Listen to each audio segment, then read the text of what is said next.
Host at an Airbnb in New Orleans gives you a warning. Listen to it. We'll call her Kate. Kate was staying in town for a business meeting, so she said she was staying at this cute little Airbnb down around the French Quarter.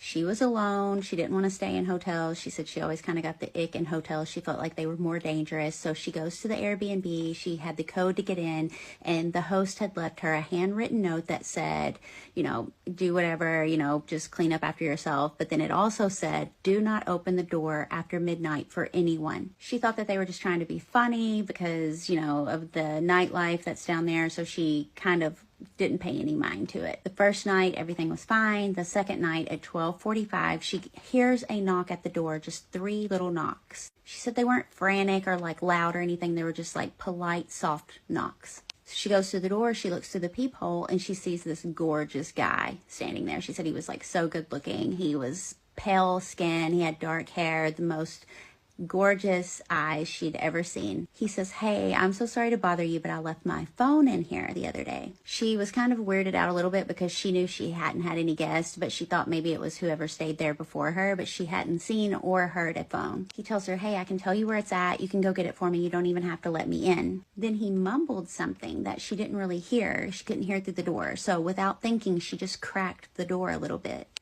That's when he winked and said, "Thank you. That's all I needed." Then left. Now, personally, this is where Kate loses me because she said it didn't really scare her because he was so good looking. Girl, so was Ted Bundy. She goes, he's still dumb and thinking that it's something that the Airbnb does for the area or whatever. So she calls the host, and the host said, "Did you open the door?" And she said, "Yeah, for this guy, like I didn't let him in or anything. I just like cracked the door." And the Airbnb host just hangs up on her. I guess kind of like, "Girl, I already told you, like, don't open the door. You didn't listen, so you're on your own now." That night, she's in bed, she's by one of the windows, and she hears like 3 knocks on the window, right? And I'm like, oh my God. Like, as soon as I'm reading it, I'm like, duh, oh my God. So then she said she starts seeing like shadows move across the room. She swears she saw the guy looking through her window, but he never like did anything. He never came in, and she packed up all of her stuff and got the hell out of there the next morning. But she said still to this day, like she will randomly at the same time as that occurrence happened, she'll hear 3 soft knocks, but there'll be no one there. And I'm like, he's there, girl, he's there. Have you ever met a vampire? Because clearly that's what she just met. Please, I don't have any time for any gossip now. Eh? Yes. Look at you. Do something with it. It's just money coming to me easily. Money coming in and needing me. Money coming in repeatedly. Money coming, it's just money coming. It's just money coming to me frequently. Money coming in to be with me. Money coming in secretly. Money coming, it's just money coming. It's just money coming to me always. Money coming in all day. Money coming in all paid. Money coming, it's just money coming. It's just money coming to me frequently. Money coming in to be with me. Money coming in secretly. Money coming, it's just money coming. It's just money coming to me easily. Money coming in and needing me. Money coming in repeatedly. Money coming, it's just money coming. It's just Storytime about another true vampire encounter in New Orleans. This happened on Fat Tuesday, and the story came from a girl named Ness and her sister Jen. Ness said I could tag her too, so she's going to be in the caption. It's Fat Tuesday. Ness and Jen are partying, raging, having a great time when they meet this light-skinned black man with these amazing green eyes. That's literally how she described him. She said his eyes were mesmerizing. She said eventually his attention drifted to her sister Jen, even though they were both kind of feeling him. This was an all-day event. They had been drinking all day, partying all day, bar hopping all day. So they're talking to him for a little while, and they decide they're going to change venue. They don't exchange contact information. They don't care, whatever. So they're going bar to bar, and a little while later they end up at this other bar, and they're standing in line to get in. When all of a sudden they see him again, she said they must have just not noticed him at first, but he was also in line to get in this bar. He's in line behind them, so they turn around, they start talking to him, and when it comes time for them to go in, he gestures for them to go in first. From that point on, they were like hanging out with him, so he was going bar to bar with them. Every time they went to a new bar, he would let them go in first. But before they would go into each bar, he would ask them, like, "Do you want me to come in too?" And she said Jen always answered the same way, which was, "Yeah, boo, come on in." So the 3 of them stay out late, like late, and the night is wearing down. All the people are starting to turn in for the night. Ness and her sister are like pretty wasted, so they're like, "We're gonna go back to our hotel." And he's like, "Do you want me to walk you back?" They're like, "Okay, we love a gentleman." So they let him walk them back to the hotel. When they get to the hotel, he takes Jen's hand in the middle of the street and starts slow dancing with her. She said they were in like a drunken haze, so it just added this other layer of like a he takes Jen's hand in the middle of the street and starts slow dancing with her. She said they were in like a drunken haze, so it just added this other layer of like a magical evening, and they didn't really think anything of it. But then he leans into her neck and he opens his mouth as if he's about to bite her. His teeth like barely graze her neck, and she jerks back and she's like, "I'm sorry, like I wasn't looking for anything. I was just having fun. Like I wasn't looking for anything like that." He's just staring at her, and she said he had this look of defeat on his face, but like there was another expression too, which they didn't know what it was. And maybe it was just the streetlights, but she says she swears his face shifted. And this is such a common theme in all of these stories, I'm realizing. And he says, "May I come in?" And Ned says that both of them just got a chill. Like they talked about it afterward. A chill ran through both of their bodies. So Jen snaps out of whatever trance she's in, and she just says no, very firmly. Literally the moment that the word left her lips, he just turned and started walking down the street. No goodbye, nothing, after they had spent hours and hours together. So they turn to look at each other and they're like, that was weird. And they turn back and he's just gone. They scan the street, don't see any trace of him. Like he just vanished into thin air. So after she sent me the story, I emailed her back and I was like, can I just ask you how you came to the conclusion that he was a vampire, not just like a weirdo? And she was like, because he asked us so specifically if he could come in everywhere we were going. She said most people would have just gone bar to bar, like not needing permission to enter, but his hesitation was very apparent. Like it was a public party. He could have gone anywhere he wanted. He also... So it has now come the time where I need to tell my story about vampires in New Orleans. I've been holding out on this because I didn't want nobody to think I was crazy, you know, and just to not have to deal with the judgment. But now it's time. But when I'm speaking about vampires, I'm not speaking about any person, thing, or entity that looks like this filter that I'm wearing now. That is a big misconception that people have. What's actually happening is it's more of an energy exchange. So these energy vampires, so to speak, they will specifically seek you out. They will watch you, monitor you, learn your likes and dislikes. They will know the places that you frequent. They will know your places of employment. So here's the thing, they actually have a method and a caste system, if you will, of how they decide to choose their next energy source. Basically, the less connected to God's source you are, whatever that God source looks like for you, the easier it is for them to leech your energy. But those people usually have a lower frequency of energy, so that's not usually what they're looking for. The higher your frequency is and the more connected you are spiritually to God's source, the more they want your energy. But it may be more difficult for them to get because most of the time these people have more discernment. When you're operating in a high frequency, they can literally see your light. Okay, here we go. So this is about 2018. I have a skincare salon inside of a voodoo shop. That's another story. Oh, we starting off crazy already. But anyway, so those of you from New Orleans, y'all know it was inside a New Orleans Healing Center. Okay, so I did skincare, facials, and all that. And I also did Reiki facials. That was something that I offered because I'm also a Reiki master. Now, at the same time, I was still working as a nurse. The reason why I bring up the skincare salon is because it's going to come back around to when I meet the energy vampire. Okay, so I'm the director of nursing at this addiction treatment center, right? So sometimes I have to meet up with people, you know. So one day this weird looking man is on the floor and I'm like, how the hell he get on the floor? Because you couldn't just walk up on the floor. You had to have a code to get up there. So somebody brings him to me and he's like, yeah, I just wanted to leave, you know, my card and let you know we offer IOP services. That's like outpatient treatment. And just wanted to know if we can set up like a partnership or something in the future and do referrals when you discharge your patients. La da da da da. I'm like, okay. So he gives me his card and information and leaves. And I'm thinking to myself, that's weird. Like, first of all, we have our own internal IOP program. But okay. So at that time, that job was horrible. I mean, it really sucked. I wanted out of it, like, right away. And then I was still trying to do my little skincare business on the side. So I was like, I need to quit this job. So it finally got to the point where I was able to quit because it was just too much for me. I had a breakdown. So some time goes by and I'm eventually like, okay, I need to find another little job, a little hustle in the meantime. So one day I'm looking, you know, on Indeed or one of those job sites, and I see an ad for a nurse for an addiction treatment center. And I was like, that seemed like something I could do. It's a low key. I don't have to be the director. I could just do my little shift and leave. And then what's interesting, it mentioned in the ad that they offered Reiki. I was like, oh shit, that's right up my alley.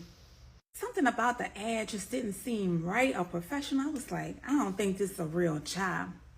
But I was like, you know what? Fuck it. I'm going to just apply to it anyway and see what happens. Y'all, I turned in my resume, and I kid you not, the same day, this woman calls me back. And we set up an interview, and I think I interviewed like the next day. Y'all, so I Googled the address of the place, and I wish I could tell y'all the name of the street, but I can't because it's going to give it away. Louboutin. So it's the day of the interview.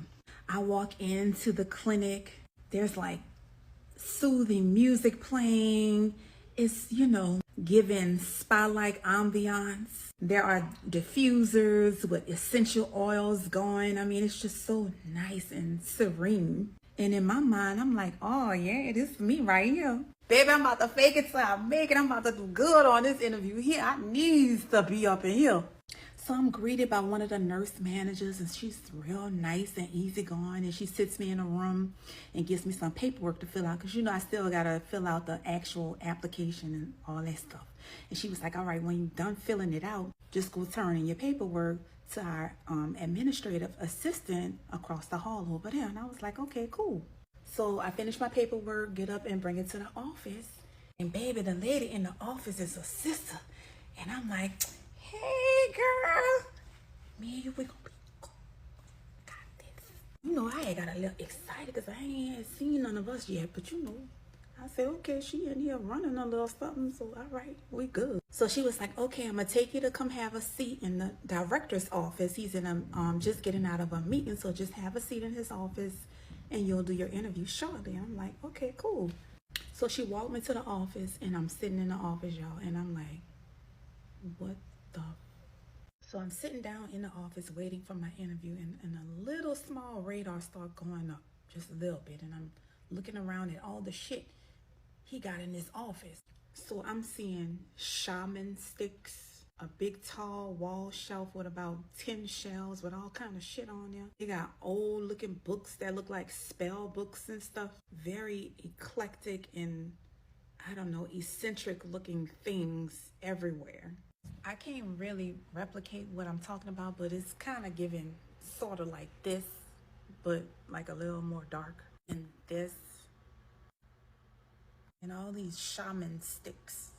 I know what y'all thinking. I should have got my ass up out of there right then and there. So I had to rationalize what was happening. I was like, oh, it's just nothing. Maybe he's just, you know, he's just a little weird. Because I kind of think of myself as a little weird too. So, you know, maybe you're just into some kind of different stuff. I don't know. I'm just trying to get a job, baby. So I'm still looking around this office, looking at all this occult stuff, and nervously waiting, and then the door opens. Y'all, guess who it was? It was the same man that came up on the hospital unit where I used to work and left his card with me about the IOP program. He didn't mention it, and I never mentioned it, but I knew that he knew who I was, and of course I remembered who he was, but he never mentioned it. So I'm like, okay, he gonna act like he don't know me. Okay, let me just do this little interview. So that made like another little radar kind of go up a little bit, but I'm still like, all right, it ain't nothing. So we're not doing like regular interview questions. We're kind of like talking like we're friends or know each other, like we're getting to know each other or something. And so some kind of way we get to talking about my skincare business in my shop. No, let me back up. I'm lying. He was talking about some of the programs they have there and the social worker. And then he started talking about the social worker and saying, oh yeah, for some reason he shows me a picture of the social worker in his phone. And y'all, all I could look at was the picture she was standing in front of. The social worker was standing in front of a drawing, a painting that was directly in front of my shop. I was like, hold on. Because I hadn't told him about my shop yet. That's what I had wanted to mention. I hadn't told him anything. So when I saw that, y'all don't understand. Okay, so y'all understand, this is where my shop was, inside the New Orleans Healing Center. But anyway, this is the picture. So it's an artist's rendition of the goddess Kalima, the god Kalima. So this is literally when you walk out my door, this is what you see. And this one is right next to it. So it's like, that was crazy. Because there's a long hall to get to my shop, and there was nothing else there. So it was like, why would she even standing in front of it. I guess you wanted a picture in front of it, but in order to walk up to that picture, you had to be like going to some place down that hall, which the only place was my shop. So that's a quick picture of the inside of my shop. And this is me sitting underneath the pyramid. I had gotten really into Reiki and had even gotten certified. But I felt like he pointed that picture out to me because he wanted me to know that, look, we are where you are. I want you to know that we see you. That's what I felt like. My gut feeling was telling me that. That's when the radars really started going off and I started to feel a little uncomfortable. So as the interview is continuing, I'm saying in my mind, okay, I'm just tripping, you know? Like, you just need this job. Just stop tripping. Like, I'm not afraid of too many things. I done been around all kind of people who are into other things that I'm not into. And it don't bother me, you know, because I'm secure in myself, you know. So I'm like, you know, that was just a coincidence. I'm tripping. So he then goes on to introduce me to a few people. You know, he had like a counselor come in. I think he introduced me to a psychiatrist. You know, I went on a quick tour of the clinic. And then they were like, oh, we're getting ready to have a Reiki session. And I was like, oh, okay, this is up my alley. Okay, this is gonna lighten things up a little bit. They were like, I know you're done with the interview, but would you like to see, you know, how we do a Reiki session here? And I was like, sure, yeah. Y'all ain't gonna believe what happened next. So one of the workers takes me to the Reiki room. It's like a therapy room, right? So it's really calm and serene and spa-like. The lights are dim. There's a massage Reiki table with pillows and pretty throws. So I'm like, okay, this may not be so bad. So in the room, it's me, the director, the lady I talked to initially on the phone. It was the psychiatrist, a counselor, and it might have been a nurse in there too. So I'm looking around and I'm waiting for them to bring the patient in the room, and I'm like, I don't see no patient. What a patient. So they was like, oh no, why don't you try it yourself so you can see how we do it here. Now in the back of my mind, I'm saying, man, I need this job, right? But I'm also like, I don't know these people. But it was like, I was in a room full of people and it was like, I don't know, they had me they put me on the spot, you know? So it's like, I kind of was hesitant, but I let them do it. That was that discernment I had kind of trying to come through, but I was suppressing it. I was like, I'm tripping. They just gonna do a little Reiki. I do Reiki, you know? I just kept trying to rationalize everything, knowing in my gut, I was like, something ain't right with these people. So here we go. I'm on a table, y'all. I'm on the fucking table with all these strange people standing around me. I'm laying down and they're standing around me. So the lights are really low. They have like this, I don't know, this drum tribal music kind of playing in the back. And the lady who I spoke to on the phone, she's at the head of the table. And she has this like feather thing in her hand. It's like I don't know, it's a feather. And she like flapping the feather. So my eyes supposed to be closed, right? But I'm kind of like peeping every now and then. So my eyes are closed, but like I'm peeping on the slit. And then I'm like listening. I'm like, what the fuck? They making all these weird noises and sounds. I'm like, hold on, Reiki don't go like this. So I'm peeping. I'm looking at the psychiatrist, the doctor. He all into it with his hands stretched out. I'm like, okay. And then the director started making these crazy ass clucking noises like a chicken. I promise you, I can't make this shit up. It sounded like he was sneezing or I don't know what the hell he was doing, but in my mind, I was just looking at them and laughing at them like, really? They really think they doing something? Like, they have no idea. Like, they're not doing anything. But I gathered they was trying to invoke something, but something wasn't connected. So I'm still peeping at what they doing. They like, ooh, ooga, ooga, ooga, doing all this shit. I can't tell you how long this went on for. I don't remember. Maybe like 20 to 30 minutes. I can't remember. Mind you, all this was on the same day of the interview. I hadn't even gotten a job offer yet. So in retrospect, when I think about this, today, they were trying to harness my energy, but something wasn't connecting right. I feel like maybe I was spiritually protected. Usually I have a way of discerning stuff, but I don't know. I wasn't in my normal state of mind because I had just left that job and it had drained me. And it was just a lot I had been going through. So I was vulnerable at that time. And I don't know. And I feel like it was not a coincidence that that same man had come up to my job and left me his car, and the social worker that worked at that same facility was standing right in front of my shop. That was just crazy to me.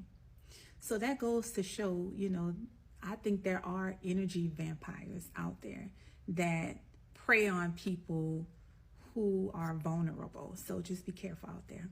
But I really, really should have known better. I really should have. I just don't know what I was thinking. I think that was around 2018. And I have not worked like, a regular full-time job as a nurse in person since that time. I've been working remote from home since I left that place, because I prayed to never have to go back and work in those conditions again and be around those kind of people. So I kind of isolated to myself, and I've been working from home. I remember when COVID first hit, it wasn't too much of a transition for me because I was already working at home. I think that was my way of trying to protect myself. I don't know, but I like it. I ain't never going back.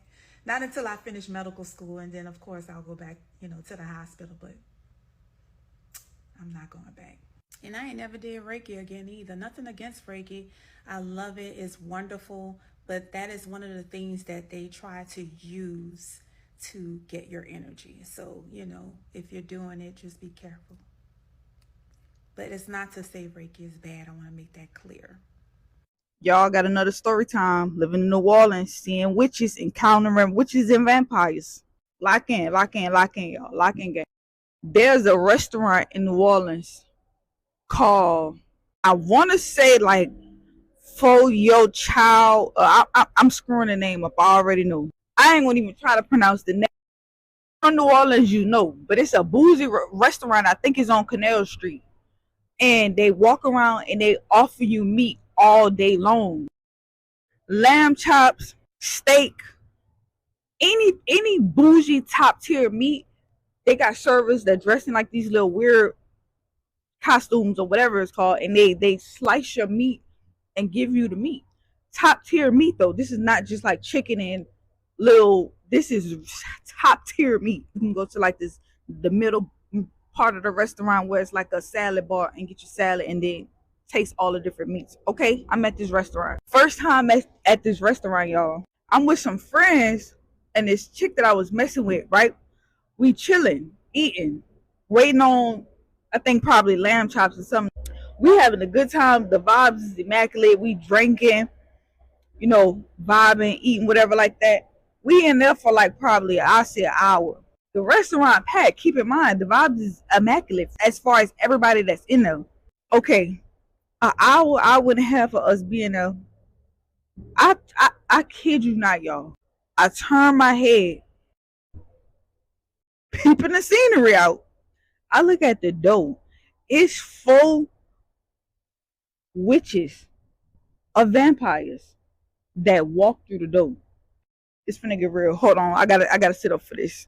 Y'all, these girls walk through the door on some mean girl intro vibe, like that intro of Mean Girls when it's all slow motion and all 3-4 of them walking. I swear to God, this is how they came through the door, but they so cool, calm, and collected. All right, so I look at the door, I see them. I look back at the people I'm sitting with, and then I look around at everybody else in the restaurant, because the restaurant is a bougie restaurant. Like, this is where you get top tier meat at. It ain't cheap to go in that place. I'm looking at the attire, everybody. I'm kind of dripped down. They got on dresses. People got on heels. I look at them. They got on combat black boots, capes. I don't know why white people in New Orleans always want to wear capes. I shit you not though. If you ever been to New Orleans or you from New Orleans, you know the white vampire looking people like to wear them damn capes. These bitches had on capes, combat boots. Everybody got on nothing but black.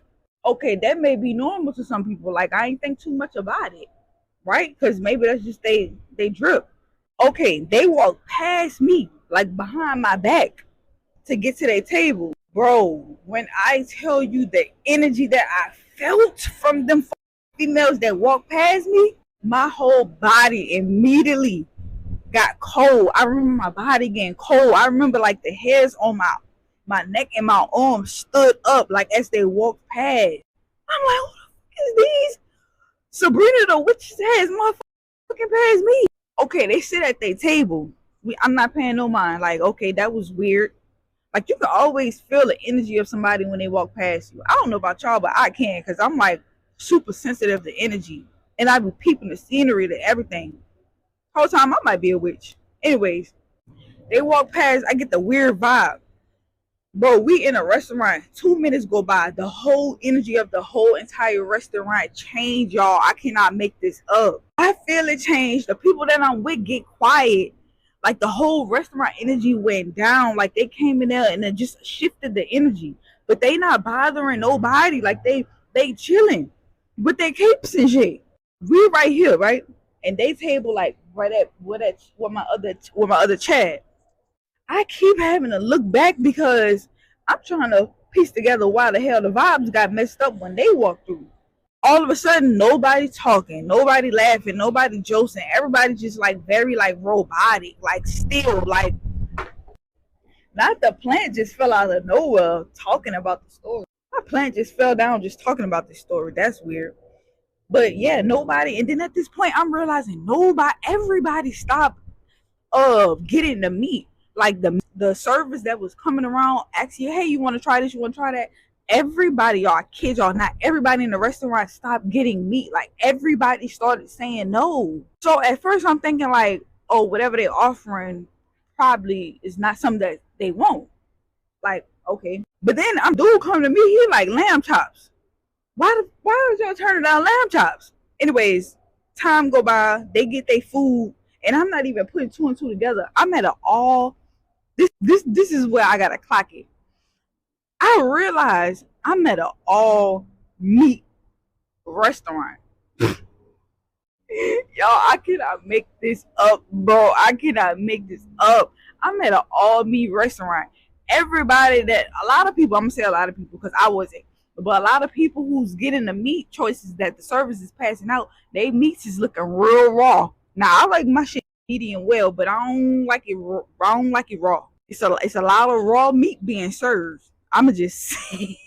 So I'm peeping at the witches. I just keep peeping because I can't. Like, they just stealing the show, but they not doing nothing besides being booted up by the face. Like, they just had very stale faces. Like, they wasn't enjoying being there, but they was only there like 10 minutes. And it didn't dawn on me till way after that. This is an all meat restaurant. Everywhere I look, I'm seeing cows on the plate still mooing. Man, I really think that was vampires. The energy was cold, just like the other story time that I did. Like, the energy as they walked past me was cold. Like, the energy was cold, not like standoffish cold. I'm talking about the room got cold when they walked past. It was like some Blade slow motion movie scene type of shit. They got capes on. There's no reason for you to be dressed like that at a restaurant like this. All their makeup the same. Nobody smiling. They not talking to each other. It was like they was there to stand on business and eat their food, but it also gave, like, now that I'm thinking about it, saying this shit out loud, it gave like a scene in Twilight or any vampire movie where they go out in public and they gotta eat, but they gotta act normal because they really won't tear up that food, but they gotta keep it calm, keep it cute because they're around humans. Oh my god, that my stomach hurt. Story time over, bro. That shit still give me chills to this day. New Orleans got some weird people in the city, man. This is definitely home of the vampires, voodoo witches.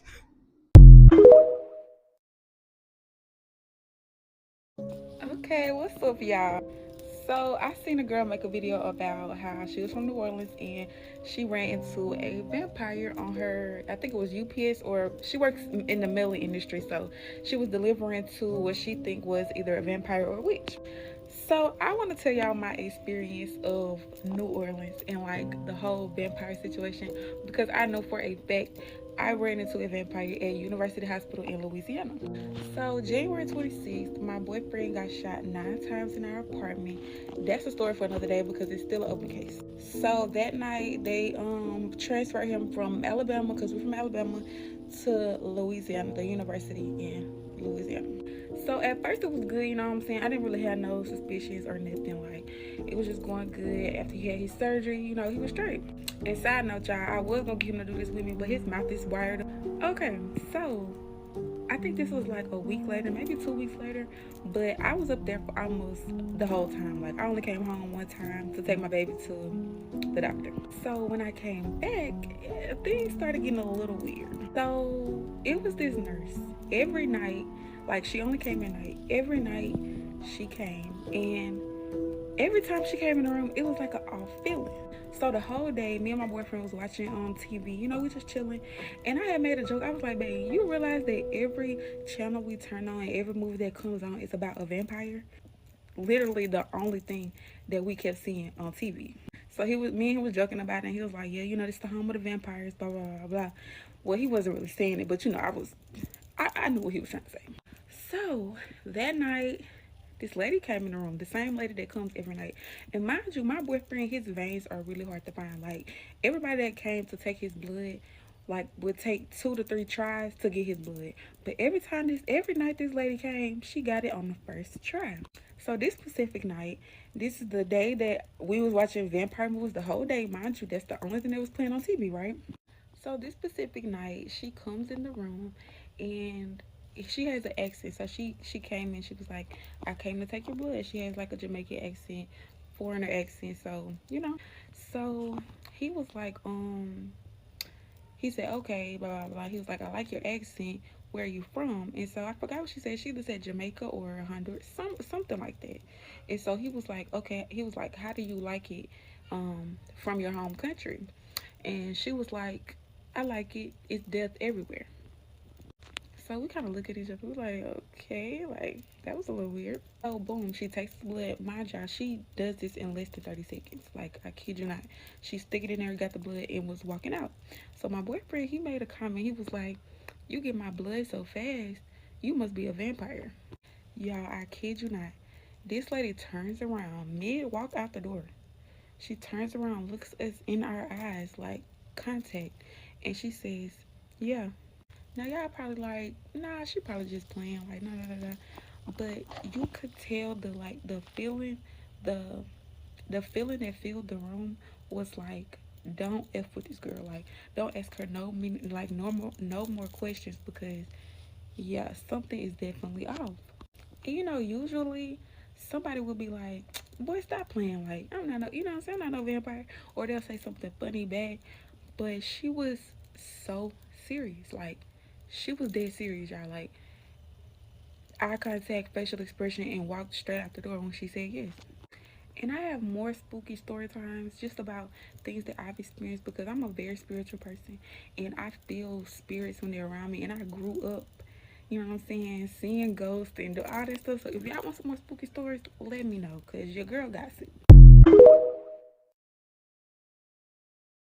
Real vampires have been popping off lately, and we have a story. We do. In New Orleans with vampires. We go to New Orleans and we know we want to meet with these vampires, okay? We know we're going to meet with a specific vampire who is considered an elder. If you don't know, New Orleans is like the hottest spot in, well, definitely the country for vampires. We're like, we hear of this vampire bar, but we don't know how to get there. We go to these other places where we have heard through the grapevine that you can get information to get to this said bar. Okay, so which wasn't easy either. No, they weren't just passing it. They weren't just giving out the password to just anybody to get into this bar. No. We had to work for it. And by we, I mean not me, it was Ben. Yes.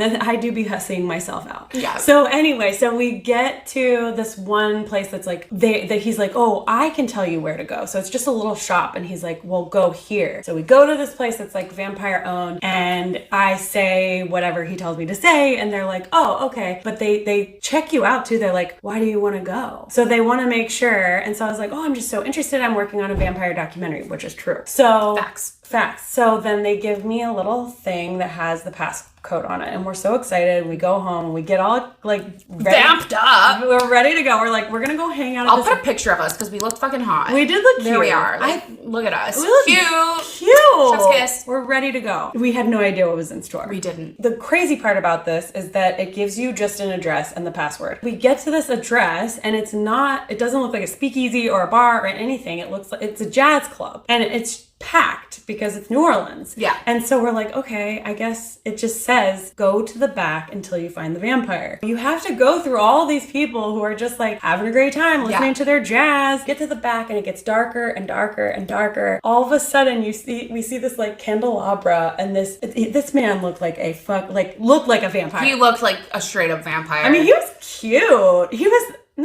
thought he was cute. If you're into men, maybe. Which we're not. But like, he had these contacts in, the fangs, the whole 9 yards. Like, the whole 9 yards. We said to him the password, which I'm not going to say here, but we said it, and he just stared at me, like freaked me out, and was like, what do you want to go there for? Again, and I was like, oh, I want to see some vampires. He's like, okay, we pay whatever, we get the little stampy poo. He opens this door that looks like it's just gonna fucking go out into like nowhere, the street, but actually you open it up and you go up these fucking stairs. It's dark, it's weird, we have no idea what we're doing. There was a cat. It smelled like cat piss. It did. It was odd. And then we get up there and there is this whole like balcony kind of like rooftop bar. Secret bar. How did it feel in there? It's fucking wild. What I could say how it felt was almost like a lack of energy in there. Yeah. Like it almost felt dead inside. And it was pretty crowded. Like, yeah. It got more and more crowded as the night went on. We're meeting this elder vampire, right? That's who we know we're meeting. And we go out onto the balcony and we start talking with him, and immediately I'm like, I don't know about this guy. Like, he feels kind of shady, He kind of gave us all the like, not so sure. I don't know how I feel about this dude. I right off the bat did not like him. Like, I had a weird feeling about him. And I just didn't care, to be honest. I met him, I was like, okay, well, I'm gonna go get drinks. So I was inside while you had this whole conversation with him where he fed on people who are right in the street in front of you. Yes. We're out on the balcony now, and like, if you've been to New Orleans, like, there's all those balconies where you can like look down and you can see tons and tons of people walking beneath you. Yeah, and French Quarter. Yeah, exactly. We're in the French Quarter. So he's basically telling me from the gate that being a vampire, like, one of the main things is consent, right? And so I'm like, oh, that's good. At least I don't love his vibe, but at least he's cares about consent. Yeah. Which is so important and vital and should be vital to everyone and to real vampires, but because they're feeding on you. But it's not important to all real vampires, because real vampires are also just people who can be good, bad, or somewhere in between. Yes, and he was definitely somewhere in between, if I were to say, because a lot of time passed, right? Like, I got into a very existential conversation with him because all the vampires I have met are super into past lives, and so I felt like I knew him and vice versa, but I don't think I liked him in the past life. I didn't feel like a real fun situation. Anyway, so more drinks had been had, and finally I guess he felt like loose enough or whatever, because he went completely back on his whole consent shit, and we're looking down and he starts feeding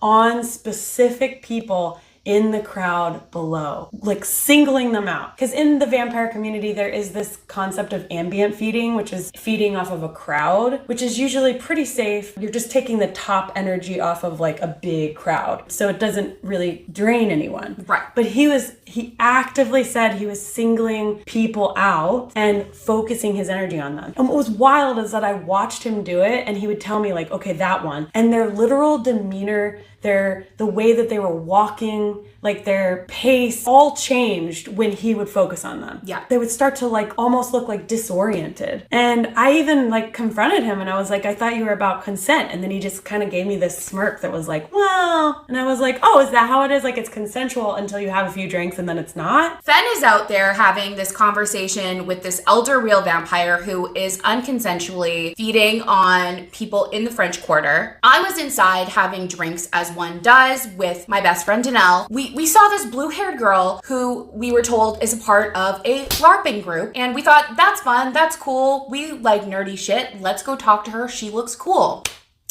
If you've seen What We Do in the Shadows, she is Colin Robinson. Mm-hmm. I have never experienced boredom like that in my lifetime. Because, okay, we go talk to her. She starts talking to us about the public policy of her LARPing group. Public policy of a LARPing group.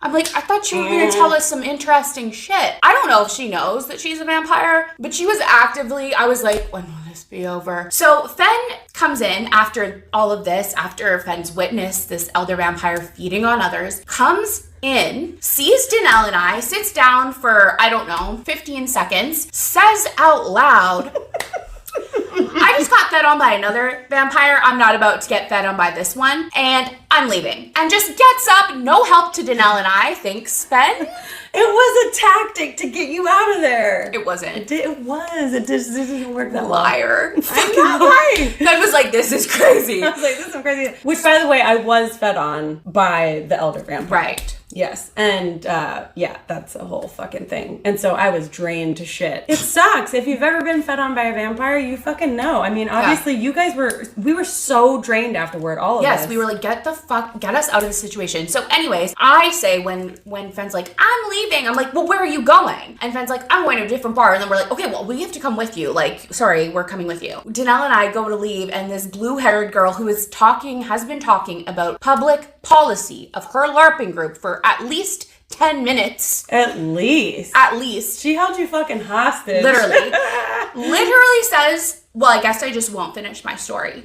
No, yeah, I guess you fucking won't. Because I'm sorry. I would be 100 years old by the time it was done. Literally. I think I got like 3 gray hairs within that conversation. We're gonna go to this other bar. And keep in mind, we're all so depleted because not only were we in a vampire bar that was intrinsically depleting because there were so many vampires per square fucking foot, but also because we were directly fed on by blue-haired girl, an elder vampire, and blue-haired girl's friend. There was like a friend No, too. that friend was great. That friend she was. Don't know if they realized that they were also getting fed on by their blue-haired Colin Robinson friend, but fuck. So we're walking to the bar with this elder vampire, and he is droning on and on about history that I could not give a fuck about. I like history, especially New Orleans history. Yeah. For you to make that boring, yeah, that's talent. That's talent, sir. And we were hungry because when you're fed on by a vampire, which I have been very hungry. Yes, we got so hungry. When you are fed on by vampires, you get really hungry, and also when you're drunk, you get hungry. So it was like it was like double hungry. So elder vampire is just like droning on, and Megan goes. She just yells. She's got her like arm in mine, and she's just like, nobody cares.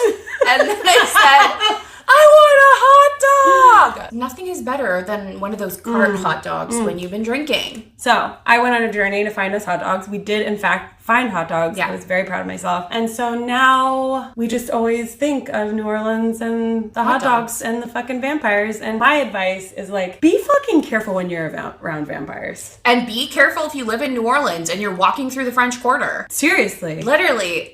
And just in general, protect your energy. Be aware of your energy. Be aware of your space. There could be a vampire up on the balcony, an elder vampire just sucking you dry. And not in a good way. God. We go to New Orleans and we know we want to meet with these vampires. What's up, guys? I'm Frick. And I'm Abry. And we are real-life psychic vampires. I happen to live in New Orleans. And I live in Atlanta. And today we are going to be psychic vampires who have opinions. As members of the New Blood team, we felt that it was important to express those opinions. Here we are having a reaction video just for you. We know we're going to meet with a specific vampire who is considered an elder. Elder vampires. Let's talk about that. Elder vampires are something that's been around in the community for a long time, basically since the inception of the vampire community. All an elder vampire is just somebody who's been in the community for a while. In some vampire houses and in some like vampire groups, that's a position within the group, honor to the oldest of them. And sometimes they get inflated with too much idea of like power, which it's not that big of a deal being an elder vampire. I think it's like an honorary, if anything. How spicy do you want to get? Let's get actually spicy. It is an outdated term for a position that most considered of power. While I don't think it particularly means anything anymore, it has meant and still in some cases means quite a lot to a lot of people. It does. It's very pervasive, I think, in some corners of the vampire community. I know for me, for instance, that's like saying that you like cellophane. Like, it does not have any sort of real impact to me whatsoever. It has nothing really to do other than like, oh, so you've been in since like, the early 90s. I also hear if somebody introduces themselves as an elder in the community or an elder vampire, that automatically tells me that there's someone that I need to keep an eye on, because depending upon what their beliefs may or may not be as I get to know them, if they attempt to close the fist of that power dynamic, then I am not going to put myself in that situation because I don't uphold it. No, I would agree with that. It also depends on like how somebody who is part of the greater vampire community introduces themselves, because if they're like, hello, I'm Jim Bob the vampire, and like later in that conversation they're like, I've been part of the vampire community since like the early 90s, I guess you can call me an elder vampire, that I think is an okay way to present it. But if they like, if they come in with their like big swooping ego and are all like, I'm an elder vampire Fangatus, I'm like, okay. Yes, that's the introduction I was thinking of. I was thinking of the I am an elder.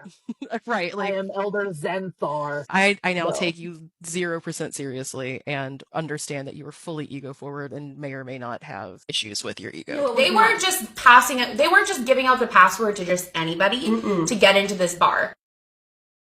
Why is it so difficult to get entry into vampire spaces like that? Well, Abry and I recently were actually downtown in New Orleans, and we're at the place where you get that information. One of the things that we were talking to the person who gave it to us about is that there's actually been a flood of people from TikTok and the internet having seen things like the vampire speakeasy online, and not everybody was there with the most respect, so they kind of locked it down a little bit more than they already had been. I would say that this is not the only instance of there being a lockdown of information. This really started in the vampire community all the way back in the 90s during the Satanic Panic. Secret spaces and like very kind of like exclusive spaces were necessary to protect the community because of what occurred in the 90s especially. There's been a lot of discrimination against folks who identify as any type of vampire to an extent, and safety has always been of the utmost concern for a majority of the vampire community. And it's not just vampire community. Occult practitioners faced this during the Satanic Panic. People who were interested in witchcraft, vampires. Basically, if you were black, you were a target. And what ended up happening is a lot of the vampire-specific groups went very underground. And it was a who do you know to get in situation. There would be some bars that ended up being kind of like refuge points. So you get a lot of club culture within the greater vampire community, because then it was,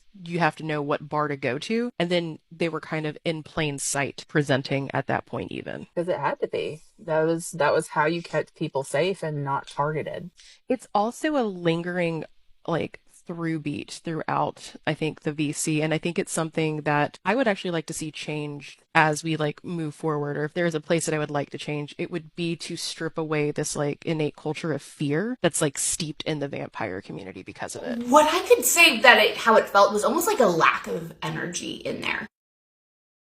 So let's talk about why you might think the energy is low or dead in a vampire hangout. It's oftentimes not considered that people who are incredibly sensitive to energy, like psychic vampires, are actually very sensitive to energy in all its forms. So one of the best ways that an energy vampire would find a place comfortable is a very low and chill sort of energy. Yeah, and speaking as somebody who is a psychic vampire, that lack of psychic stimulation is relaxing. That is a a comfortable place to be in. And if you're talking about a place like a vampire speakeasy, where it's a predominantly mostly individuals who either identify as vampire or are there to talk to vampires, that kind of gentle, low, comfortable space is meant to be conducive for like relaxed conversation. If you want to go to like a club or a party, like go find a rave. Like these spaces are meant to be intellectual spaces and conversational spaces and exchanging like exchanging philosophies upon life and just hanging out with your friends who also happen to be vamps and not getting bombarded by everybody else's energy and emotions. That kind of area is intended to be comfortable, and you're not going to find somebody comfortable if they're just constantly agitated by everything going on around them. Psychic vampires often walk around with a lot of shielding already to try and like filter out or mitigate, especially when they're super sensitive. Many psychic vampires specifically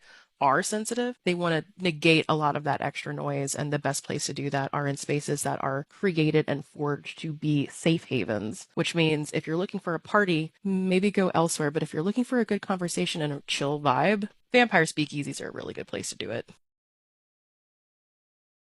Let's go into the specific types of vampires in New Orleans and a brief description of each for your benefit, since you're so curious. We're going to start out with one of the more popular types of vampires, and they're called sanguine vampires. So what is a sanguine vampire? Most sanguine vamps refer to themselves as sangs, and there are different types of sang vampires, but the thing that unites all of them is that they imbibe heart wine, if you catch my drift. Individuals who identify in this way are very on top of health and safety. They're very secure about their practices. They test often, and they have a lot of respect and a lot of trust with their donors. The second type of vampire is my type of vampire, and that is called a psychic vampire. Psychic vampires are interesting because they require vital life energy to survive. They also have the worst reputation because psychic vampirism and what psychology refers to as an emotional vampire often get conflated. But it's because that when there are high emotions, there's lots of energy, and psychic vampires can numb that energy. But ethical psychic vampirism, which is what I teach and what I practice, is consent-based. I have to ask your permission before I nom on you, specifically. And psychic vampires can feed in many other ways, such as ambient feeding, so sort of collecting the free energy that's in a crowd or just kind of floating off of somebody, energy that they don't need anymore and technically doesn't have an owner, so why not eat it? The third type of vampire is very similar to a psychic vampire, but they have a very particular stipulation, and that is what I consider a carnalis vampire. So what is a carnalis vampire? All carnalis vampires function under a need for sultry energy. Yes, they're a very adult kind of fun, if you catch my drift, and that is almost exclusively how they feed within the act of said playtime. The fourth type of vampire you may encounter is what I would consider a cultas vampire. What the hell does that mean? Cultas vampires all have one important thing in common. They themselves do not have a direct need, but because of their spiritual practice, they have developed a need for energy of some sort, or they function with a vampiric deity that they now have to acquire energy for. Cultas vampires are also sometimes hard to kind of sort out because they don't innately have that need to feed. So it's kind of like a switch they turn on and off. It's based purely on their practice and what they're doing in their practice. Your mileage may vary with trying to like pin down if somebody's a cultas vampire because it's an opt-in situation. And the fifth type of vampire, yes, the most common type of vampire, is what I call an archetypal vampire. What does that mean? Well, an archetypal vampire is somebody who identifies with the archetype of a vampire. It is a very broad spectrum of individuals, from people who use the image of the vampire as a self-empowerment tool. It can also be folks who just kind of enjoy LARPing and including that more and more into their daily life. It can also mean someone who just likes to dress up and go to clubs as a vampire. It could mean somebody who likes to role play that in the bedroom. It is a very broad group, and the thing that unites all of them are there is no energy exchange that's happening at all. There is no vampiric need, there is no vampiric source, there is no deity, there's none of that. It is just purely aesthetic. Now here's a little bit of a curveball, because you know, we have to make it slightly more complicated than it even needed to be. Psychics, Sangs, Cultas, and Carnalis can also be archetypal. And it's only complicated because while we may like the aesthetic of a vampire, we actually have the bits, the actual bits. Just because you enjoy the aesthetic doesn't necessarily mean that that means you're not any of the others. So to be fair, you can have psychic vampires who also practice Sang practices that are also archetypal and who from time to time indulge in Carnalis play. The thing that unites all vampirism outside of archetypal is the method of feeding. How are they getting their sustenance? How are they getting their energy, etc.? So if you come to New Orleans and you're trying to figure out what type of vampires are walking around on the streets, know that sometimes you will never ever know that was a vampire, period. You won't. And if you happen to run across somebody who you think might be an archetypal vampire, play your cards careful because they might actually be also a vampire. Myself included. I hope that answers some questions and sates your curiosity. And I'm always here if you want to know more. Just saying.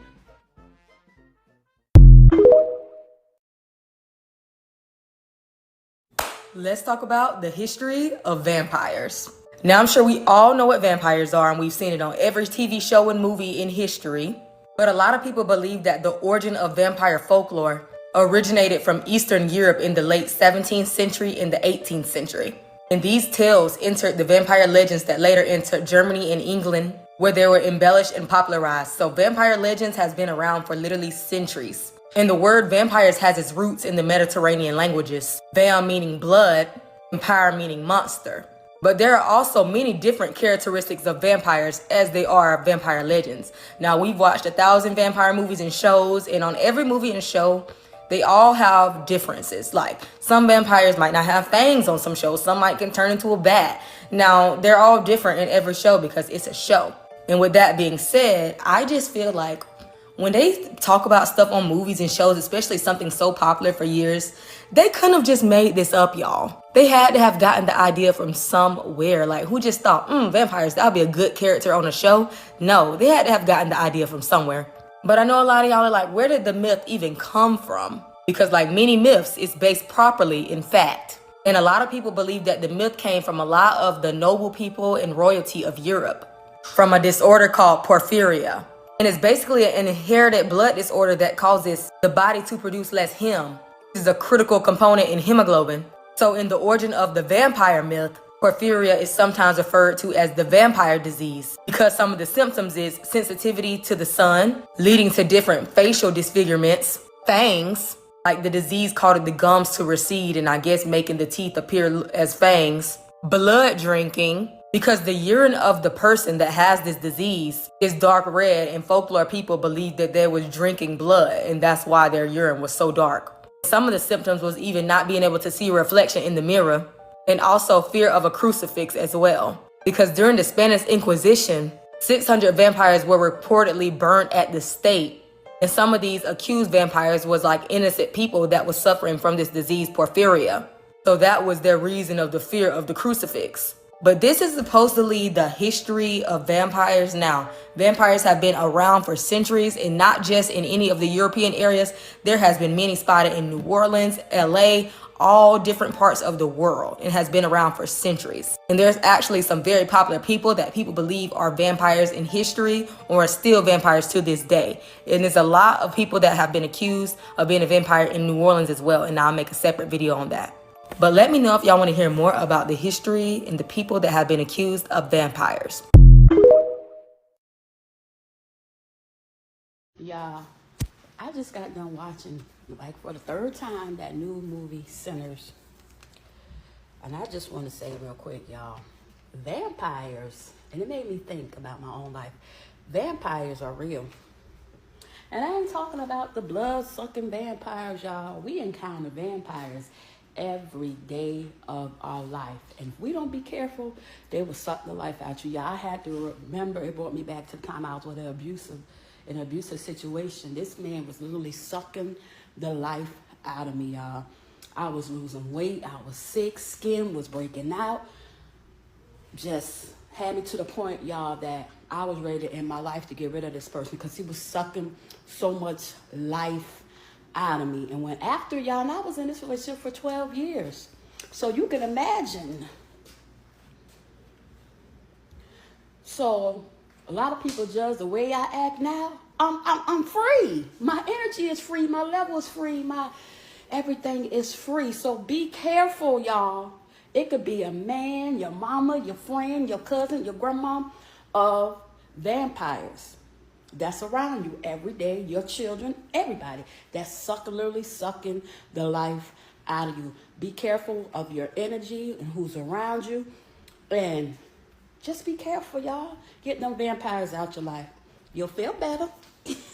Do you know why New Orleans is known for vampires? A lot of folks know New Orleans for vampires because of Anne Rice's novel series, but there's more to it than that. Have you ever heard the story of the Casket Girls of New Orleans? The Casket Girls were some girls. They were ladies from elsewhere. The Casket Girls were a group of women who came over to New Orleans in 1728, and they did so at the behest of the King of France to help boost the population of New Orleans. Now, New Orleans at that time was a budding colony, and there were lots of men there, but there weren't many women of good quality and high standards. So the Casket Girls were brought over on boat, and when they arrived, they filed out carrying caskets. Now, we think of this word, casket, but really it is the French word casket. Editor Avery here. I had to look it all up again just to make sure I got the words right. Casket means cap. It means cap because they wore caps. They covered their heads. And that's basically just luggage. So you could call them the luggage girls, but it doesn't have quite the same spooky ring. The Casket Girls come over, and the first thing that the gentlemen of New Orleans say is, "My gosh, they're so pale." And they were almost ashen, very pale of skin, had very bright red, very pink lips. That was very strange, but they were women, and they hadn't been around many women in a while, so why judge? The Casket Girls were then brought into the Ursuline Convent in New Orleans, and they were to stay there until their marriages could be arranged with several gentlemen in the area. One of the things of note about these women as they were in New Orleans at the convent was they rapidly blistered and burned in the sunshine, so much so that they stayed under the shade trees or kept all of their bodies covered just because the heat of subtropical New Orleans was just too much for their delicate, pale skin. As somebody who is delicate and pale, I can attest that you burn rapidly here, but that's besides the point. As these women were arranged into different marriages and sent off, usually the gentleman would find oddities with each of these casket women. And as they were around them more and more, they found that they were morose and unhappy. They just weren't quite right. Rumors started to spread that most of these women were off, odd, weird, something was wrong, and the men started speaking about it. Now, some of the women were turned out to fend for themselves, and this resulted in a really hard life for them. Some of them went back to the Ursuline convent. They didn't know really what to do with them. When the French king heard about how some of these women were being mistreated by their husbands, or turned out, as it were, he said enough was enough.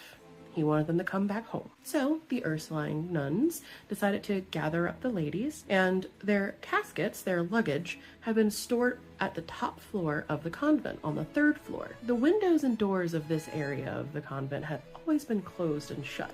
All of their belongings were inside of this basically attic-like space and sealed away until such time as they were ready to go back to France. When the ship had arrived to take the Casket Girls and their belongings home, the Ursuline nuns went up to the 3rd floor to collect all of their luggage and bibs and bobs to send home, and everything was gone. The caskets were empty. All of their belongings had vanished, and so did some of the Casket Girls too. And that's when the convent nuns decided maybe there was some merit to the rumor that some of these Casket Girls were vampires. And the rumor that these ladies were vampires spread throughout the French Quarter and New Orleans and right into history. Here's another little tidbit about the Casket Girls, though. Back in 1978, there were 2 paranormal investigators that had been previously kicked off of the convent property. And the Ursuline convent nuns were like, nah, Get your happy ass over there and stay over there. Not here. None of that shit. The two paranormal investigators camped on the sidewalk in front of the convent to try and track down if the casket girls were vampires and did they come in and out of the 3rd floor. They had their cameras targeted up there and they, went about their evening. And as anybody knows, paranormal investigating is real boring until it's not. So these gents were sitting there having themselves a good chit chat and talking when the 3rd floor shutters on the windows began to open and close. Now these 3rd floor shutters are interesting because they were nailed shut with blessed nails directly from the Pope himself. There shouldn't have been any spooky movement, and yet there was. The two gentlemen didn't notice until after the fact, which made it all the more delicious because they probably missed the very vampires who were opening and closing those doors, entering and exiting the 3rd floor of the Ursuline convent in the French Quarter. The next morning, the bodies of the investigators were found. They didn't survive whatever was happening behind them on the 3rd floor of the Ursuline convent, but their video recordings did. And those investigators' bodies were torn open like a delicious chicken, uncooked, on the sidewalk. And there was no blood. So was it vampires? But there's more to this story, because there always is. Here's the other side of it. Ready? So the casket girls are real. That happened. The King of France sent some women over to help bolster the community here. Make a family. And they did. What really happened was the ladies came off the boat and they did find marriages, and they were not too happy with the local gents because they would go out into the woods, they would go do work, and they wouldn't do things like homesteading. So helping maintain a garden or even like build a house and put a roof over it. These ladies ended up doing something called the Petticoat Rebellion in order to say, I ain't gonna put out if you don't put in towards the home. A lot of folks that can trace their lineage back to casket girls are actually quite proud of it, because not only were they upstanding ladies, good and wholesome, sent by the King of France, but they were badasses who were like, you do what you gotta do, sir, and then we can do what we gotta do. Got it? So that's the story of the casket girls. Fascinating, isn't it?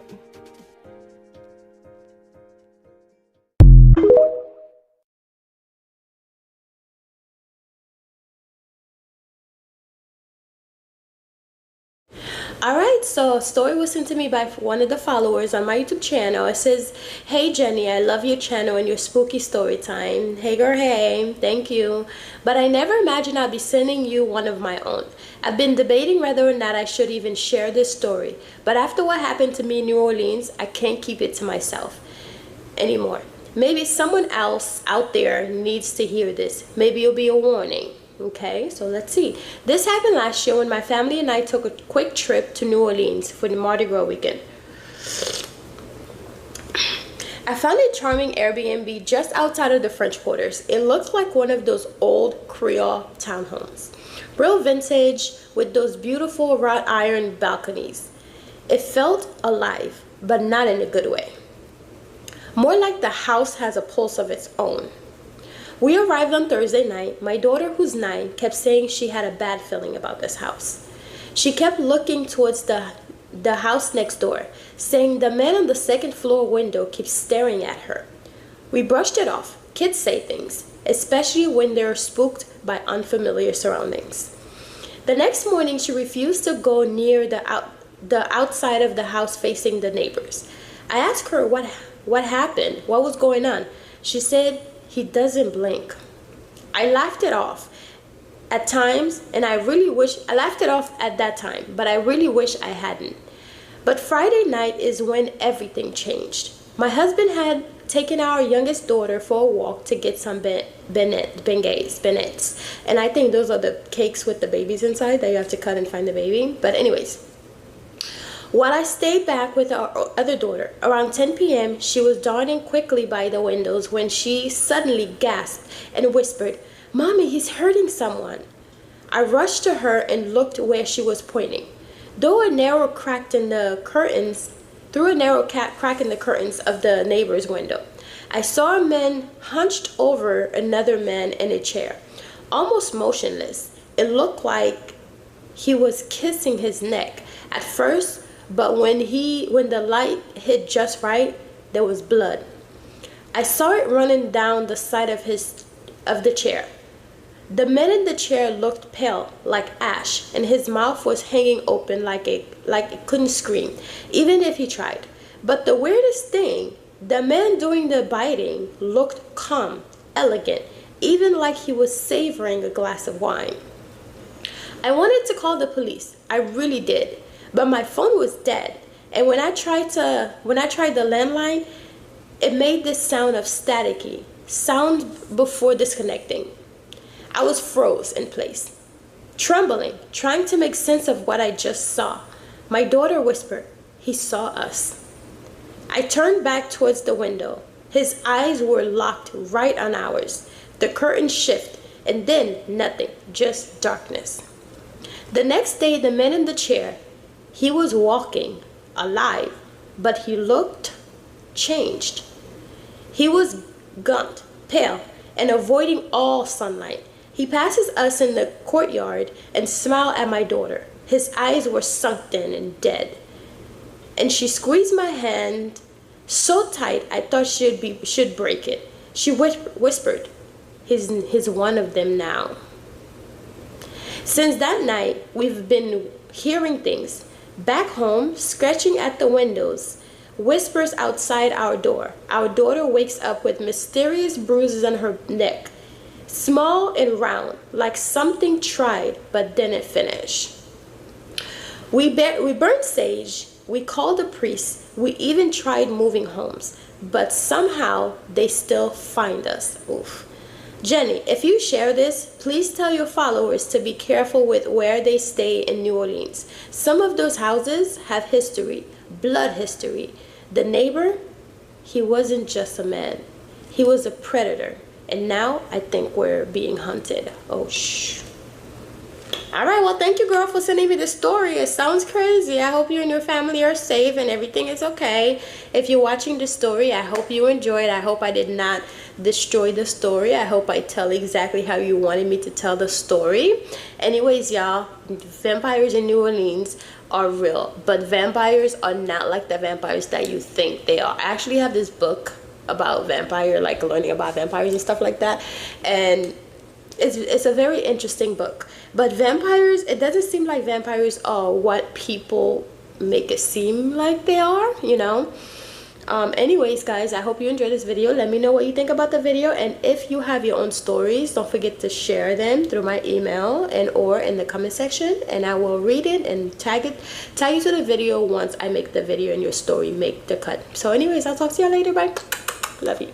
Infamous story about how this lady claims, and she's a bartender, that the Carter brothers came into her bar. And the Carter brothers are infamous. Everybody has a story about them. They were these brothers in the 1930s in New Orleans. They were rumored to be vampires after allegedly abducting and draining the blood of their victim. A lot of people think if there are like weird things happening around town that are like supernatural and unexplained, it could be linked to one of the Carter brothers. Another famous example is Count Saint Germain, and people know of him as the man who does not die and knows everything. And everybody's had sightings of him. People have claimed to have been seeing him since the 18th century. And he just like changes identities as time goes on so people don't, you know, figure out he's immortal. There are thousands of stories just like this. New Orleans is a bit of a paranormal hotspot. And if you're a local or a visitor, it seems like everybody ends up having some sort of story. And if you like my spooky content, come over here for longer. I'm gonna tell you all a few things that you may have not known before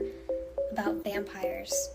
Vampires actually do exist, and I know this sounds very far-fetched and I'm losing people as we speak, but if you're here still, just hold on, let me explain. Vampires are not what you think they are, like in fiction novels and stuff like that.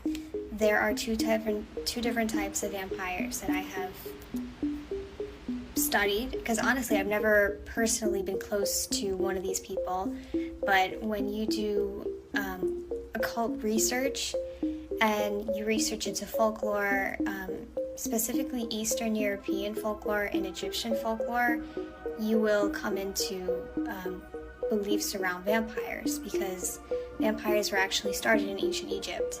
And you also have some history with vampires in Eastern Europe. Now, present day, we've had encounters in the United States with Hey guys, I'm Jenny and this is Shameless Plug. So I want to tell you guys about my Crown of Success manifestation book with easy, simple rituals and spells to manifest a life of abundance in your life. And those spells are so easy, even a child can do it. So this book is filled with different spells that I've learned over the years from my family, passed down from grandma and everything. And also those are spells that I've actually tried and I know that they work. So this book not only teach you step by step on the things that you can do that are so easy that a child can do it, but it tells you like the proper moon phase to use, alchemy, manifesting with numbers, numerology, and also the days of the week that best fit for this particular spell. So it tells you the timing of when to practice the spell, the days of the week, the moon phase. It shows you all the colors of the candles that you should be using and different planets. So for example, I show you like planet Jupiter is for Thursdays and the hours of the days that you should be doing the spell. So this is an easy road opener spell. So I know a lot of people like to do like different spell work, but if your roads are blocked, of course your spells are not going to work. So it's good to unblock yourself first and then start using the spell, especially with the new years and the new days to come. And also I have some amazing spells in here. This is a powerful quick money spell. So if you're in the bind for some money and you're just trying to get some money, and I even have some easy powerful spell to win Game of Chance. So if you are a gambler, now I don't promote gambling, but if you are a gambler and you're just trying to make some money and trying to make sure you win, these spells will definitely help you. It tells you the best days to do it. So it says the best days to perform this spell is on a Thursday, Jupiter day. Jupiter is the planet of good fortune, luck, and expansion. Jupiter is the best day to perform spells that boost luck and increase your chance of success in any game of chance or any money spell, period.